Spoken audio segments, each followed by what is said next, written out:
Good morning students. ये video मैं कानपुर उत्तर प्रदेश के स्टूडेंट्स के लिए बना रहा हूँ। जिस कोर्स को आप करना चाहते हैं उसके स्पेशलाइजेशन को हम डिटेल में डिस्कस करने वाले हैं। About the top companies, top salaries क्या क्या हो सकती है, हम उन्हें डिस्कस करेंगे।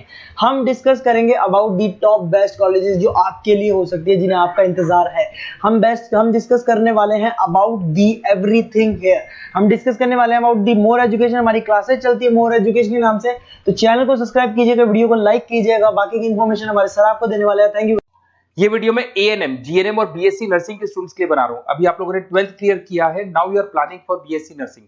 देखो बहुत डिटेल में अपन डिस्कस करेंगे job opportunities, government, private, other options, वो सारे डिस्कस करेंगे। अब्रॉड में और इंडिया में कैसे जॉब मिल सकती है, और बहुत डिमांडिंग कोर्स है, पूरा डिटेल में अपन डिस्कस करेंगे। इसके अंदर जो आपका एएनएम और जीएनएम है, ये डिप्लोमा कोर्स होता है, और जो नर्सिंग, बीएससी नर्सिंग है, आपका डिग्री कोर्स होगा। तो इसको अपन डिटेल में डिस्कस करेंगे। जॉब अपॉर्चुनिटीज इंडिया में कौन सी है, अब्रॉड में कौन सी है, और ग्लोबल लेवल पे कौन से एग्जाम्स लगते हैं, जिससे यूएस में, यूएई में, कनाडा में आपकी जॉब लग सकती है, इसको डिस्कस करेंगे। थोड़ा सा मैं बता देता हूं। बेसिकली गवर्नमेंट ऑफ इंडिया ने बताया है 2027 तक मशीनें करेंगी काम।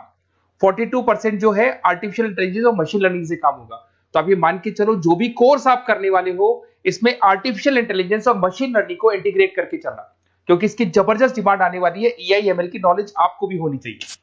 अगर यहाँ पे देखिए, फास्टेस्ट ग्रोइंग जॉब, बहुत सारी जॉब्स आने वाली है। बिग डेटा, फिनटेक, एआईएमएल, बहुत सी जॉब्स जाने वाली है। Fastest declining job, post office clerk, bank teller, data entry, cashier. आज कैश डिपॉजिट होता है बैंक में एटीएम से, एटीएम से विड्रॉल होता है, पासबुक मशीन से अपडेट होती है। तो बहुत सारी जॉब्स जाने वाली है और आने वाली है। तो एआईएमएल को इंटीग्रेट करके चलना, इसकी डिमांड हमेशा रहेगी। मेरा क्लासेस चलता है ऑनलाइन, ऑफलाइन, रिकॉर्डेड, तीनों मोड पे मैं क्लासेस दे रहा हूँ। मुंबई में मैं पढ़ा रहा हूँ, जयपुर में पढ़ा रहा हूँ। उसके अलावा बहुत सारी चीजें जिसको अपन डिटेल में डिस्कस करेंगे। अभी आते हैं अपन एएनएम, जीएनएम और बीएससी नर्सिंग पे आते हैं। अगर मैं बात करता हूं तो एएनएम और जीएनएम आपके डिप्लोमा कोर्स हो गए, और बीएससी नर्सिंग आपका डिग्री कोर्स हो गया।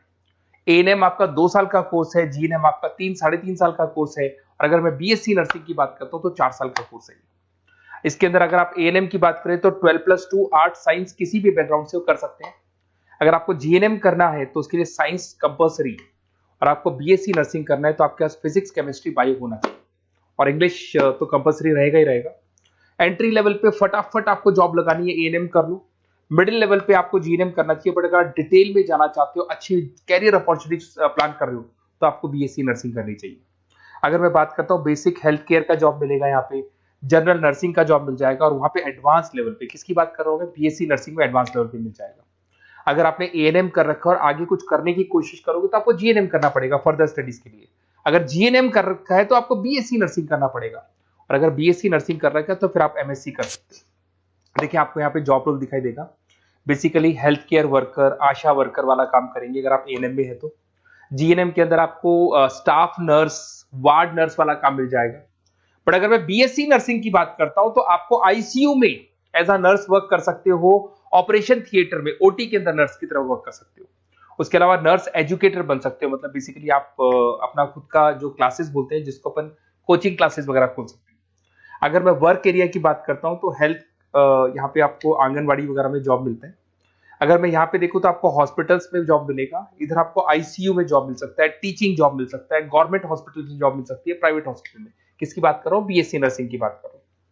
अगर ग्रोथ की बात करें तो एएनएम के अंदर आपका लिमिटेड ग्रोथ होगा, मॉडरेट ग्रोथ की बात करें जीएनएम में होगा, और अगर हाई ग्रोथ चाहिए, आपको अच्छा पैकेज चाहिए, तो फिर आपको बीएससी नर्सिंग में जाना चाहिए। अगर यहाँ पे सैलरी पैकेज की बात करें, फ्रेशर से लेके गवर्नमेंट जॉब तक भी 30,000 तक जाओगे आप एएनएम के अंदर।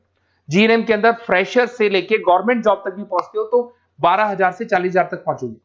और अगर बीएससी नर्सिंग में जाते हो तो फ्रेशर भी हो तो आपको 18 से 30 मिल जाएंगे, और गवर्नमेंट जॉब तक अगर आप पहुंच जाते हो तो आपको 60,000 के आसपास मिलने लग जाएंगे। तो बेटर है कि बीएससी नर्सिंग करो, थोड़ा सा टाइम ज्यादा लगेगा, बट आगे आपको पैकेजेस बहुत अच्छे मिलते हैं।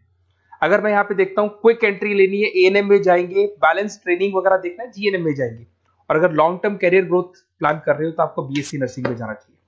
अगर मैं गवर्नमेंट सेक्टर की बात करता हूं तो एम्स में आपका जॉब लग सकता है, उसके बाद में आपका स्टेट गवर्नमेंट में जॉब लग सकता है, इंडियन रेलवे में आपका जॉब लग सकता है, इंडियन आर्मी में जॉब लग सकता है आपका। उसके बाद में पीएचआई, सीएचसी में जॉब लग सकता है, आंगनबाड़ी सेंटर्स में जॉब लग सकता है। और कैटेगरी वाइज एएनएम का एएनएम वाला जॉब लगेगा, जीएनएम का जीएनएम वाला लगेगा, बीएससी नर्सिंग का जो थोड़ा सा हाई लेवल पे जॉब लगेगा। उसके बाद में अगर मैं प्राइवेट सेक्टर की बात करूं, Apollo hospital, Fortis, Manipal, CK Birla, सब में जॉब लग सकती है। तो सारे ऑप्शंस आपके पास रहेंगे, आईसीयू, स्टाफ केयर वगैरह बहुत सारी जॉब्स है। एएनएम जीएनएम की कैटेगरी वाइज जॉब लगेगा आप लोग का। अगर मैं बात करता हूं एनजीओस की, तो इसमें health care India, red cross society, UNICEF, WHO, यहां पे आपकी जॉब लग सकती है और वो कैटेगरी वाइज आपका जॉब लगेगा। अगर मैं सेक्टर्स की, अदर सेक्टर्स की बात करता हूं, तो आपके पास एक ऑप्शन है, अगर आपने बीएससी नर्सिंग कर रखा है तो टीचिंग असिस्टेंट बन सकते हैं आप, क्लिनिकल इंस्ट्रक्टर बन सकते हैं।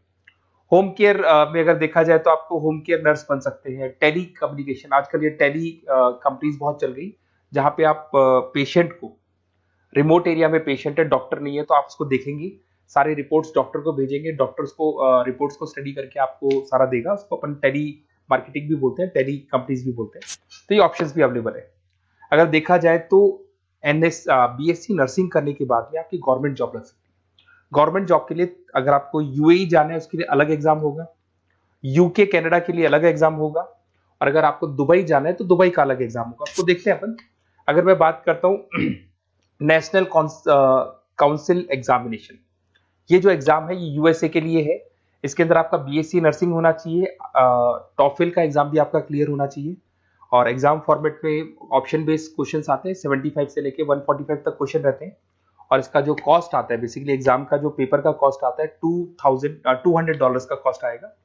और इसको क्लियर करने के बाद वो यूएसए और कनाडा में आपकी जॉब लग सकती है। अगर मैं बात करता हूँ दुबई के लिए, अगर आपको एग्जाम देना है तो DHA एग्जाम लगेगा आपका, दुबई हेल्थ अथॉरिटी करके एग्जाम लगता है। इसके अंदर आपका बीएससी नर्सिंग कंप्लीट होना चाहिए, 2 इयर्स का आपका एक्सपीरियंस होना चाहिए। एमसीक्यूज पेपर आएगा और $170 का आपका कॉस्ट आता है इसको पेपर को देने का, और ये वैलिड होगा दुबई हॉस्पिटल्स में। तो दुबई अगर जाना है तो ये एग्जाम आपको देना चाहिए। अगर यूएई का प्लान कर रहे हो, आबू दुबई का प्लान कर रहे हो, तो आपको HAAD करके एग्जाम है ये देना होगा। वही आपका बीएससी नर्सिंग और 2 इयर्स का एक्सपीरियंस चाहिए। ऑप्शन बेस्ड पेपर आएगा, 170 से लेकर $200 तक का इसका कॉस्ट पड़ता है। देखिए, अगर आपको बेस्ट कॉलेज देखना है नर्सिंग से रिलेटेड, तो आप मेरे को इस नंबर पे व्हाट्सअप कर सकते हैं या कॉल कर सकते हैं। तो मैं आपसे पूरा डिटेल में डिस्कस करूंगा। अपना नेम, नंबर, सिटी सब कुछ डाल के छोड़ दो और अपन डिटेल में डिस्कस करते हैं। और अगर कोई भी कॉलेज से रिलेटेड डाउट है तो मैं आपसे डिस्कस करूंगा। Okay, best of luck.